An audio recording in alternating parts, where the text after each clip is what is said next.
Good evening, everyone. This is Mark Abrams along with world ranked super bantamweight, 122 pounder, all the way from Las Vegas, Nevada, Raeese Aleem. What's up, Raeese? Hey, what's up? How's everything going out in Las Vegas? Everything's going good. I just can't wait to get back into my regular routine. But things are going pretty good. I actually was looking at the weather out there. It's like 95, 98, it's supposed to be 100 degrees this weekend. Yeah, yeah, it's the heat is turning up quick out here, so the 90s, hundreds, all that like early. It's not supposed to hit that for like another few weeks, but it's gonna be a crazy summer. You've been out in Las Vegas for a while, and since everything mid March with the shutdown and everything, Las Vegas, I'm sure you're used to. Just a great scene out there. A lot of action. It's kind of been pretty dead out there. I would imagine with none of the hotels, none of the casinos, none of what we know and love Las Vegas to be isn't going on. Yeah, yeah. Vegas is definitely crazy right now. If you're used to driving in Vegas traffic, He just froze. There he is. practically empty, and just it's real different. But yeah, it's just COVID-19. What can you do? Everybody's just trying to stay safe. What have you been doing? How has life changed for you in terms of not only personally but your boxing career and everything? How has it affected you? Well, I think it's affected me big time. I feel like I had like a lot of momentum coming off of a huge fight. I came off a TV debut on Showtime. So and I had a bunch of momentum going.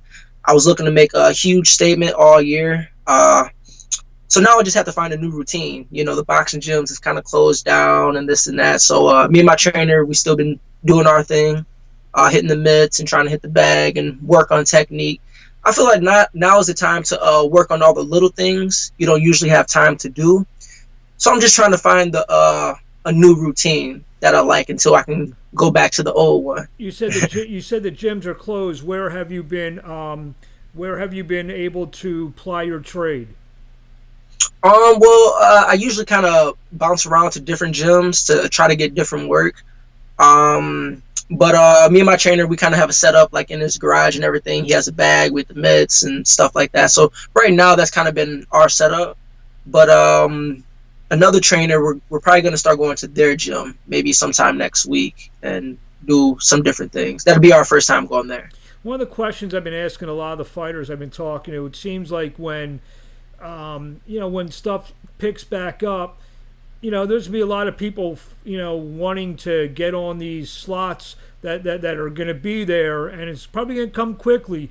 Are you you feel you'll be in the type of shape that if hey, they say 3 weeks there's gonna be a fight, you'll be ready for that? Yeah, 100%. That's something that crossed my mind. With everything that's going on, there's going to be fighters, real fighters that are ready to go. And there's going to be, fighters that are, oh, well, I need another month. I need another 2 months. So if you're waiting for like an opportunity, what I'm saying? Like now is the time to be ready because that opportunity can be knocking at any moment. So yeah, that I'm preparing myself. I'm gearing myself up to be in that position, to be ready, for a unexpected fight. Your world rank now. We'll get to that in a minute. Tell us a little bit about yourself. Obviously, you just appeared on Showbox, and tell us a little bit about yourself. You're a guy who you've kind of been sneaking under the radar, and you were signed by Kings Promotions. And I think ever since you signed with Kings, you've really put on some terrific performances. Oh yeah, for sure. A big shout out to Marshall Kaufman for giving me the opportunity. So for believing in me. I've done it all by myself. Just kid from Michigan, small town in Michigan. Moved out to Vegas, no family, no friends. I just truly believed in myself, and this is the path that I chose. So I just chose to continue to ride it. And again, big shout out to Marshall giving me the opportunity, and ever since then I've done nothing but capitalize. I You know, think I've worked hard and everything. I think you signed with Kings when you were about 8 or 9 and 0. What's been the difference? What's been the difference from you?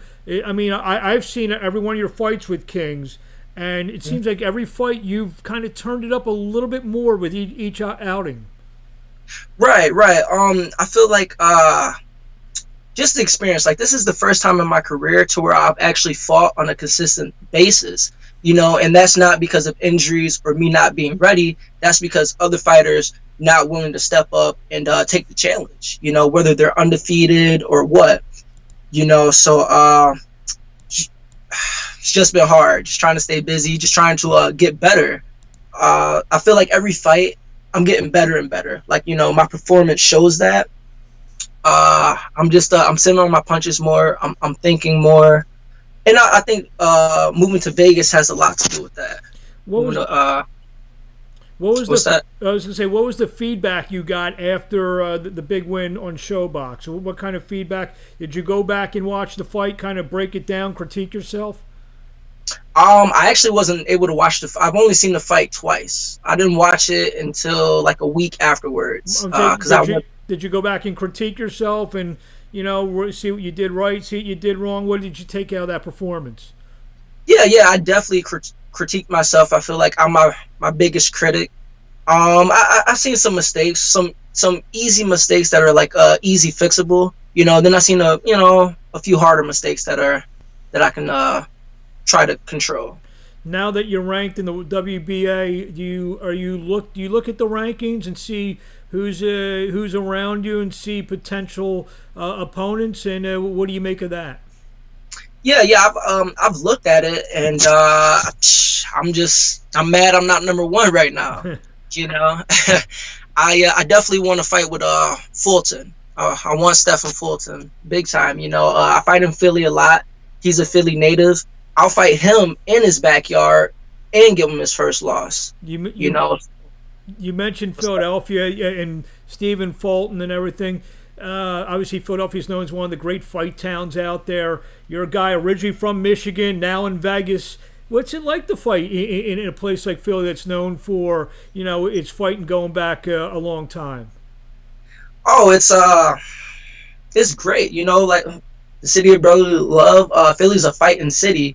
You know, so you have like real boxing fans who understand boxing, not just you're getting in there throwing punches. You know, it's more to boxing than just that. You know, so you just get the average Philly fans that understand boxing, and then it's a beautiful thing.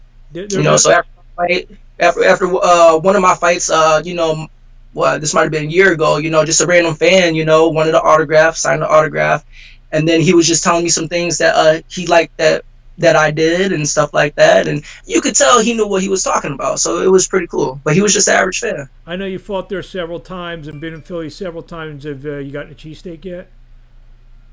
Yeah, had to do that. Yeah, I actually did that when I beat Bates. Yep. And now he's ranked again. He's ranked in the top 15 again. I mean, you never know. If you guys both keep winning, you guys get the 1 and 2. Maybe we see a rematch in an eliminator or something like that, possibly down the road.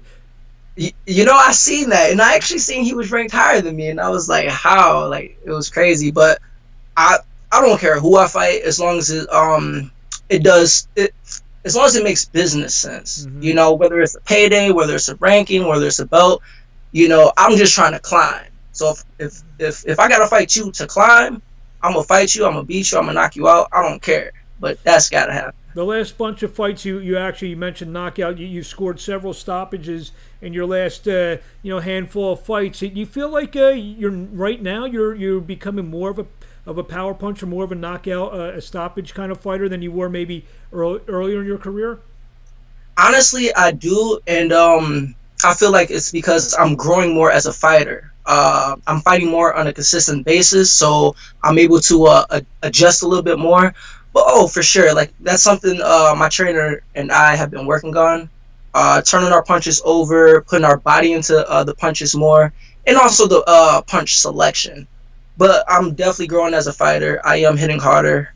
I can just see it in their faces, so it's they're telling me everything I need to know. In a perfect world, when do you want to get back in the ring? Perfect world. I'd say July, but realistically, I'm probably looking at like August. Anytime after August, I'll be like, damn, I'll be surprised if I don't fight by August. I would be happy to fight twice this year. I feel like half the year is shot, so you really have to capitalize on the second half. I know you probably have a lot of friends who are fighters, gym mates, whatever.